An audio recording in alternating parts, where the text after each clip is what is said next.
ಎಲ್ಲ ಬಂಧುಗಳಿಗೆ ನನ್ನ ಬೆಳಗಿನ ಶುಭೋದಯಗಳು. ಇವತ್ತು ನಾನು ತಗೋತಾ ಇರೋದು ಪಲಾವ್ ಎಲೆ ಮತ್ತು ಜೀರಿಗೆಯನ್ನು ಕುದಿಸಿರುವಂತಹ ನೀರು. ಆನಂತರ ನಾನು ಇವತ್ತು ನಿಮಗೆ ಹೇಳಕ್ಕೆ ಬಂದಿರೋ ರೆಸಿಪಿ ಏನಂತ ಹೇಳಿದ್ರೆ ತರಕಾರಿ ಪಲ್ಯ ಮತ್ತು ಗೋಧಿ ದೋಸೆ. ಯಾವ ಥರ ಮಾಡೋದು ಅಂತ ಹೇಳಿದ್ರೆ, ನಾನೀಗ ಒಂದು ಬೌಲಿಗೆ ಗೋಧಿ ಹಿಟ್ಟನ್ನು ಹಾಕ್ಕೊಂಡಿದ್ದೀನಿ. ಜೊತೆಗೆ ಒಂದು ಅರ್ಧ ಬೌಲ್ ಆಗುವಷ್ಟು ಸಣ್ಣ ರವೆಯನ್ನು ತೊಗೋತಾ ಇದ್ದೀನಿ.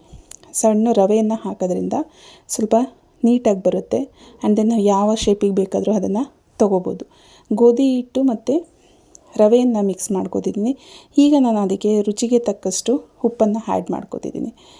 ಉಪ್ಪನ್ನು ಆ್ಯಡ್ ಮಾಡ್ಕೊಂಡ ನಂತರ ಅದನ್ನು ಸ್ವಲ್ಪ ಮಿಕ್ಸ್ ಮಾಡ್ಕೊಳ್ಳೋದ ನಂತರ ಎಲ್ಲರೂ ನೋಡಿರ್ತೀರ ಓಮ್ ಕಾಳು. ಇದು ತುಂಬಾ ಒಳ್ಳೆಯ ಒಂದು ಅಂಶ ಅಂತ ಹೇಳ್ಬೋದು. ಇದರಲ್ಲಿ ತುಂಬ ಜೀರ್ಣಕ್ರಿಯೆ ಜಾಸ್ತಿ ಇರೋದ್ರಿಂದ ಪ್ರತಿದಿನ ನಾವು ಮಾಡುವಂಥ ಅಡುಗೆಗಳಲ್ಲಿ ಸ್ವಲ್ಪ ಒಂದು ಚಿಟಿಕೆ ಅದನ್ನು ಯೂಸ್ ಮಾಡಿಕೊಂಡ್ರೆ ತುಂಬ ಚೆನ್ನಾಗಿರುತ್ತೆ. ಮತ್ತು ಇದು ಹಲ್ಲು ನೋವಿಗೆ ತುಂಬ ಒಳ್ಳೆಯ ಒಂದು ಔಷಧಿ ಅಂತಲೂ ಹೇಳ್ತಾರೆ. ಹಾಗೆ ನಾನೀಗ ಅದನ್ನು ಹಾಕ್ಕೊಂಡು ಮಿಕ್ಸ್ ಮಾಡಿಕೊಡ್ತಾ ಇದ್ದೀನಿ. ಸ್ವಲ್ಪ ನೀರನ್ನು ಆ್ಯಡ್ ಮಾಡಿ ಈಗ ನಾವು ಅದು ಗಂಟು ಆಗದೇ ಇರೋ ಥರ, ಯಾವುದೇ ರೀತಿ ಗಂಟು ಬರಬಾರ್ದು, ಆ ರೀತಿ ಏನು ಮಾಡೋದು, ಅದನ್ನು ಸ್ವಲ್ಪ ಚೆನ್ನಾಗಿ ಮಿಕ್ಸ್ ಮಾಡ್ಕೊಳ್ಳೋದು. ಈಗ ಚಪಾತಿನ ಒತ್ತಲಿಕ್ಕೆ ಆಗಲ್ಲ ಕುತ್ಕೊಂಡು ಅಂತನ್ನೋರು ಈ ರೀತಿ ದೋಸೆ ರೀತಿಯಲ್ಲಿ ಹಿಟ್ಟನ್ನು ನಾವು ಏನು ಮಾಡ್ಬೋದು, ಕಲಿಸ್ಕೊಂಡು ಅದನ್ನು ದೋಸೆ ಟೈಪಲ್ಲಿ ಹಾಕ್ಕೋಬೋದು. ನೋಡಿ ತುಂಬಾ ಚೆನ್ನಾಗಿ ಬರ್ತಾಯಿದೆ. ಯಾವ ರೀತಿ ಬೇಕಾದರೂ ಇದನ್ನು ಎಳಿಬೋದು. ದೋಸೆ ತುಂಬ ಚೆನ್ನಾಗಿ ಹತ್ತಿ ರೀತಿಯಲ್ಲಿ ದೋಸೆ ಆಗುತ್ತೆ. ಇವಾಗ ಹಿಟ್ಟು ರೆಡಿ ಇದೆ. ದೋಸೆ ಅದಕ್ಕೆ ನಾವು ಹಿಟ್ಟಿನ ಅದಕ್ಕೆ ನಾವು ಇದನ್ನು ಕಲಿಸ್ಕೊಂಡಿದ್ದೀವಿ, ಮಿಕ್ಸ್ ಮಾಡ್ಕೊಂಡಿದ್ದೀವಿ. ಇದೊಂದು 10 ನಿಮಿಷ ಎತ್ತಿಟ್ಕೊಳ್ಳೋದು. ಎತ್ತಿಟ್ಕೊಂಡು ಆದ ನಂತರ ಇವಾಗ ನಾನು ವೆಜಿಟೇಬಲ್ ಪಲ್ಯಕ್ಕೆ ಯೂಸ್ ಮಾಡ್ತಿರೋ ತರಕಾರಿ ಗೆಡ್ಡೆಕೋಸು, 1 ಅಥವಾ 2 ಗೆಡ್ಡೆಕೋಸು ಆಲ್ರೆಡಿ ಸಿಪ್ಪೆ ಎಲ್ಲನ ತೆಗೆದು ಒಂದು ರೌಂಡು ತೊಳೆದು ಮತ್ತೆ ನೀರೊಳಗಡೆ ಹಾಕಿಟ್ಟಿದ್ದೀನಿ. ಒಂದು 3 ಅಥವಾ 4 ಕ್ಯಾರೆಟು. ಇನ್ನು ನೆಕ್ಸ್ಟ್ ಬಂದು ಬೀಟ್ರೂಟ್. ಇದು ಸ್ವಲ್ಪ ಕೆಂಪಾಗಿದ್ದರೆ ಜಾಸ್ತಿ ಇಷ್ಟಪಡಲ್ಲ, ಅದರಿಂದ ನಾನು 1 ತೊಗೊಂಡಿದ್ದೀನಿ. 1 ಟೊಮೊಟೊ ತೊಗೊಂಡಿದ್ದೀನಿ. ಮತ್ತು ಒಂದು 4 ಅಥವಾ 5 ಮೂಲಂಗಿನ ತೊಗೋತಾ ಇದ್ದೀನಿ. ಇದನ್ನು ಅಷ್ಟೇ ಸಿಪ್ಪೆನ ತೆಗೆದು ನೀರಲ್ಲಿ ನೀಟಾಗಿ ವಾಶ್ ಮಾಡಿ ಇಟ್ಕೊಂಡಿದ್ದೀನಿ. ನೆಕ್ಸ್ಟ್ ಇದನ್ನೆಲ್ಲ ಇಟ್ಕೊಂಡಾದ ನಂತರ ನಾವೀಗ ಅದನ್ನು ತುರ್ಕೋಬೇಕು. ತುರ್ಕೊಂಡೋದಕ್ಕೆ ನಾನು ಕ್ಯಾರೆಟು, ಬೀಟ್ರೂಟು, ಗೆಡ್ಡೆಕೋಸು, ಮೂಲಂಗಿ ಇಷ್ಟು ತುರಿದು ರೆಡಿ ಇದೆ.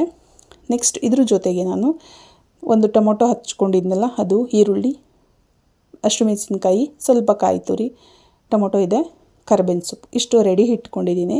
ರೆಡಿ ಇಟ್ಕೊಂಡ ನಂತರ ನಾನು ಇವತ್ತು ಯೂಸ್ ಮಾಡ್ತಿರೋದು ಸ್ವಲ್ಪ ಕೊಬ್ಬರಿ ಎಣ್ಣೆನ ಹಾಕ್ಕೋತೀನಿ. ಜಾಸ್ತಿ ಎಣ್ಣೆನೂ ಹಾಕ್ತಿಲ್ಲ ನಾನು. ಸ್ವಲ್ಪ ಕೊಬ್ಬರಿ ಎಣ್ಣೆ, ಸಾಸಿವೆ ಹಾಕ್ಕೊಂಡ ನಂತರ ನಾವು ಯೂಶಲಿ ಒಗ್ಗರಣೆಗೆ ಕರಿಬೇವಿನ ಸೊಪ್ಪು, ಮೆಣಸಿನ್ಕಾಯಿ ಯೂಸ್ ಮಾಡ್ತೀವಿ. ಅದೇ ರೀತಿ ಒಗ್ಗರಣೆಗೆ ಹಾಕಿದ ನಂತರ ಈರುಳ್ಳಿನ ಆ್ಯಡ್ ಮಾಡ್ಕೊಳ್ಳೋದು. ಈರುಳ್ಳಿ ಏನಾಗಬೇಕು, ಎಣ್ಣೆಲಿ ಸ್ವಲ್ಪ ಕೆಂಪಗೆ ಆಗಬೇಕು. ಕೆಂಪಗೆ ಆಗೋವರೆಗೂ ಏನು ಮಾಡೋದು, ಅದನ್ನು ಸ್ವಲ್ಪ ಫ್ರೈ ಮಾಡ್ಕೊಳ್ಳೋದು. ಫ್ರೈ ಆದ ನಂತರ ಇದಕ್ಕೆ ನಾನು ಟೊಮೊಟೊವನ್ನು ಆ್ಯಡ್ ಮಾಡ್ಕೋತೀನಿ. 1 ಟೊಮೊಟೊ ಹಾಕಿದ್ದೀನಿ, ಟೇಸ್ಟ್ ಬರಲಿ ಅಂತೇಳಿ ಅಷ್ಟೇ. 1 ಟೊಮೊಟೊ ಹಾಕಿದ್ದೀನಿ. ಅದರಿಂದ ಇದನ್ನು ಸ್ವಲ್ಪ ರೋಸ್ಟ್ ಮಾಡ್ಕೊಳ್ಳೋದು.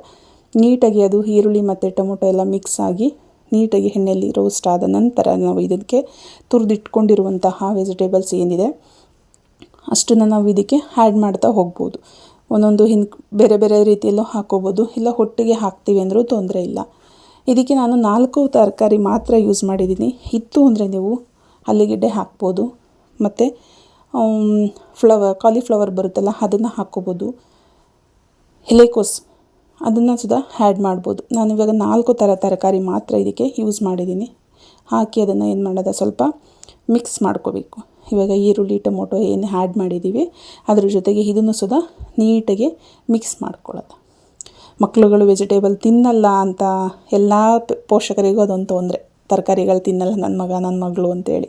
ಈ ರೀತಿ ಮಾಡಿಕೊಟ್ರೆ ತುಂಬ ಇಷ್ಟಪಟ್ಟು ತಿಂತಾರೆ. ನೀವು ಚಪಾತಿಗಾದರೂ ಕೊಡಿ, ದೋಸೆಗಾದರೂ ಕೊಡಿ, ಇಲ್ಲ ಅನ್ನದ ಜೊತೆಗೆ ಪಲ್ಯದ ಟೈಪಲ್ಲಿ ಇದನ್ನು ಕೊಡ್ಬೋದು. ಎಲ್ಲ ಪೌಷ್ಟಿಕಾಂಶ ಇರುವಂತಹ ತರಕಾರಿಗಳನ್ನ ನಾವು ಈ ರೀತಿ ಯೂಸ್ ಮಾಡೋದ್ರಿಂದ ಮಕ್ಕಳಿಗೆ ತಿನ್ನಿಸ್ಲಿಕ್ಕೆ ತುಂಬ ಸುಲಭ ಆಗುತ್ತೆ, ಬೇಗ ತಿಂತಾರೆ. ನಾನು ಈ ರೀತಿ ಎಲ್ಲನೂ ಮಿಕ್ಸ್ ಮಾಡ್ಕೊಂಡಿದ್ದೀನಿ. ನೆಕ್ಸ್ಟ್ ಇದ್ರ ಜೊತೆಗೆ ಒಂದು ಜ್ಯೂಸ್ ರೆಡಿ ಮಾಡ್ಕೊಳ್ಳೋದು. ನಾನಿಲ್ಲಿ ಕರ್ಬೂಜ ಹಣ್ಣನ್ನು ತೊಗೊಂಡಿದ್ದೀನಿ. ಕರ್ಬೂಜ ಹಣ್ಣನ್ನು ಸಿಪ್ಪೆ ತೆಗೆದು ತೊಳೆದು ಇಟ್ಕೊಂಡಿದ್ದೀನಿ.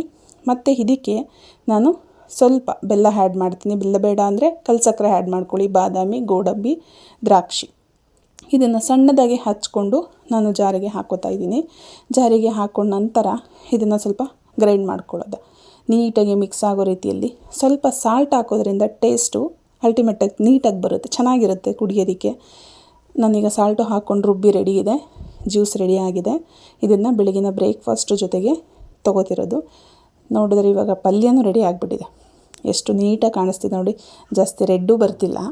ಆ್ಯಂಡ್ ದೆನ್ ಬೇರೆ ಕಲರ್ ಕಾಣಿಸ್ತಿಲ್ಲ ನಮಗೆ, ನೀಟಾಗೆಲ್ಲ ಮಿಕ್ಸ್ ಆಗಿರೋದ್ರಿಂದ ಸಾಲ್ಟ್ ಆ್ಯಡ್ ಮಾಡ್ತಾಯಿದ್ದೀನಿ. ಫೈನಲಿ ನಾನೀಗ ಸಾಲ್ಟನ್ನು ಆ್ಯಡ್ ಮಾಡ್ಕೊಂಡಿದ್ದೀನಿ.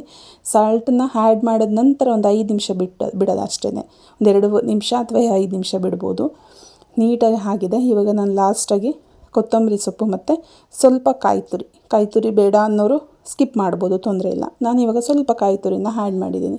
ನೀಟಾಗಿ ಮಿಕ್ಸ್ ಮಾಡಿದ್ರೆ ಪಲ್ಯ ರೆಡಿ. ತಿನ್ನಲಿಕ್ಕಂತೂ ತುಂಬ ಚೆನ್ನಾಗಿರುತ್ತೆ. ಹಾಗೆಯೇ ಬರೀ ಪಲ್ಯನೇ ನಾವು ಸುಧಾ ತಿನ್ಬೋದು, ಅಷ್ಟು ಚೆನ್ನಾಗಿರುತ್ತೆ. ಇವಾಗ ನನ್ನ ಪಲ್ಯ ರೆಡಿಯಾಗಿದೆ. ಈಗ ನಾನು ಗೋಧಿ ದೋಸೆನ ಹಾಕೋತಾ ಇದ್ದೀನಿ. ಗೋಧಿ ದೋಸೆಗೆ ಆಲ್ರೆಡಿ ಹಿಟ್ಟು ನೀಟಾಗಿ ನೆಂದಿರೋದ್ರಿಂದ ನೀಟಾಗಿ ಬರ್ತಾಯಿದೆ ನೋಡಿ. ಎಷ್ಟು ನೀಟಾಗಿ ದೋಸೆನ ತೊಗೊಬೋದು. ನಾವು ಚಪಾತಿ ಆದರೆ ಒತ್ತಿ ಅದನ್ನು ಬೇಯಿಸಿ ತುಂಬ ಟೈಮ್ ತೊಗೊಳುತ್ತೆ. ಈ ರೀತಿ ನಾವು ದೋಸೆ ಮಾಡ್ಕೊಳ್ಳೋದ್ರಿಂದ ಗೋಧಿ ಯೂಸ್ ಮಾಡಿದಾಗೂ ಆಗುತ್ತೆ, ಮತ್ತು ಅದನ್ನು ಚಪಾತಿ ಟೈಪಲ್ಲಿ ಮಾಡ್ಕೊಂಡೋಗೂ ಆಗುತ್ತೆ. ಇದು ನೀಟಾಗಿ ಚಪಾತಿ ಟೈಪಲ್ಲೇ ಬರುತ್ತೆ. ನಾವು ಇದಕ್ಕೆ ಮಕ್ಕಳಿಗೆ ಮಧ್ಯ ಪಲ್ಯ ಹಾಕಿ ರೋಲ್ ಮಾಡಿಕೊಟ್ಟಂತೂ ಬೇಗ ತಿಂತವೆ ಮಕ್ಕಳುಗಳು. ಆ್ಯಂಡ್ ದೆನ್ ರುಚಿನೂ ಅಷ್ಟು ಚೆನ್ನಾಗಿ ಬರುತ್ತೆ. ದೋಸೆ ರೆಡಿಯಾಗಿದೆ ನೋಡಿ, ಎಷ್ಟು ನೀಟಾಗಿ ಬಂದಿದೆ, ಎಲ್ಲೋ ಕಿತ್ತೋಗಲ್ಲ. ನೆಕ್ಸ್ಟ್ ಬಂದು ನೋಡಿ, ಟಿಫನ್ ಬಾಕ್ಸಿಗೆ ಹಾಕಲಿಕ್ಕೆ ರೆಡಿಯಾಗಿದೆ. ಟಿಫನ್ ಬಾಕ್ಸ್ಗಳು ಪಲ್ಯ ಮತ್ತು ರೊಟ್ಟಿನ ಹಾಕಿ ರೆಡಿ ಮಾಡಿದ್ದೀನಿ. ರೊಟ್ಟಿ ಅಂತಲೂ ಹೇಳ್ಬೋದು, ದೋಸೆ ಅಂತಲೂ ಹೇಳ್ಬೋದು. ನೋಡಿ, ಇವತ್ತಿನ ಬ್ರೇಕ್ಫಾಸ್ಟಿಗೆ ಜೋಳದ ಜೊತೆಗೆ ಒಂದು ಕಿವಿ ಫ್ರೂಟು ಮತ್ತು ಜ್ಯೂಸ್. ಇದು ನಮ್ಮ ಇವತ್ತಿನ ಬ್ರೇಕ್ಫಾಸ್ಟ್. ಮತ್ತೆ ನಾಳೆ ಸಿಗೋದ ಇನ್ನೊಂದು ಹೊಸ ರೆಸಿಪಿಯ ಜೊತೆಯಲ್ಲಿ. ಧನ್ಯವಾದಗಳು.